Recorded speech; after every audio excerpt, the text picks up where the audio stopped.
Hi everybody, so just a quick video from me today. I'm Robbie. If you don't know me, I'm the founder and creator of The Coach's Journey.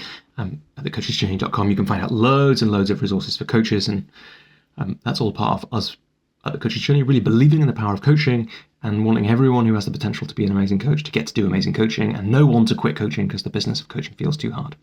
So one of the questions we get quite a lot is from new coaches thinking about where to train as a coach. And I used to recommend the place I trained because it was fantastic, but it was a startup and it's resting at the moment, at least publicly. You can't sign up to publicly running courses, although we do sometimes resurrect that material to run internally at organizations.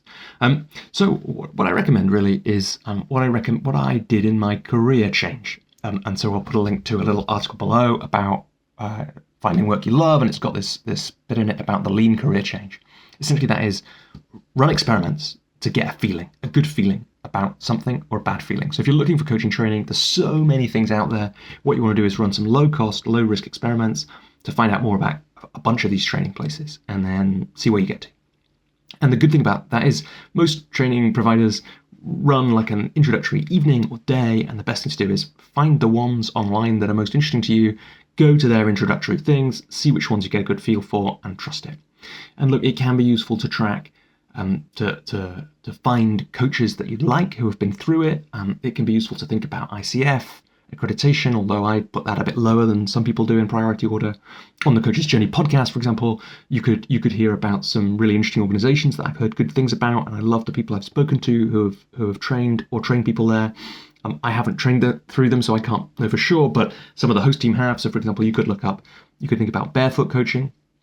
You could listen to the interview we've got with Kim Morgan, who's the founder of Barefoot Coaching, on the podcast, or you could listen to the interviews with Ruth Saville or Alex Swallow, who both trained there. You get a feel then for the kind of people who might be on those trainings. You could look at Animas. He's no longer working there, but you could go back to particularly the first interview with Robert Stevenson, get a sense from that of the kind of guy that they used to have running that. He's moved on now, so that's a little different, but again, that might give you a feel. And you could listen to the interview I did with Neil McKinnon, one of the host team, who is a trainer on the faculty at the Academy of Executive Coaching. Another AOEC student we've had on the show is John Monks, so you could check out that episode. So those are all places to start, but the most important thing is just experiment and wait for a good feeling. And of course, you've got to match up. The other one you could think about is the Mo Foundation. So Katrina Horry, and Mark Bixter are both Mo trainers. And Jeffrey Wotherspoon are all Mo trainers who've been on the show. And Alex Whitten has been through the Mo program as well as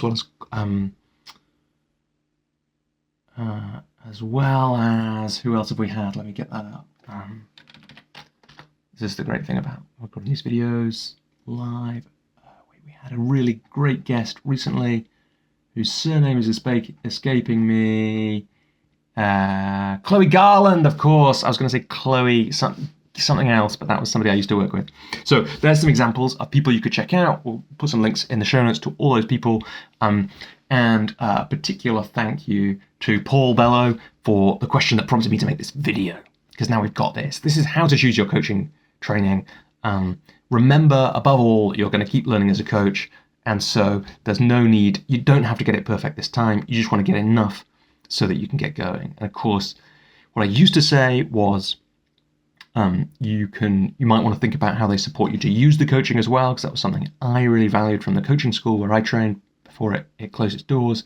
But actually, that's why we have the Coach's Journey, so you don't need to worry about that, because there's loads of resources on the Coach's Journey to help you run a business. All right, thanks Paul for the question, and thank you for watching.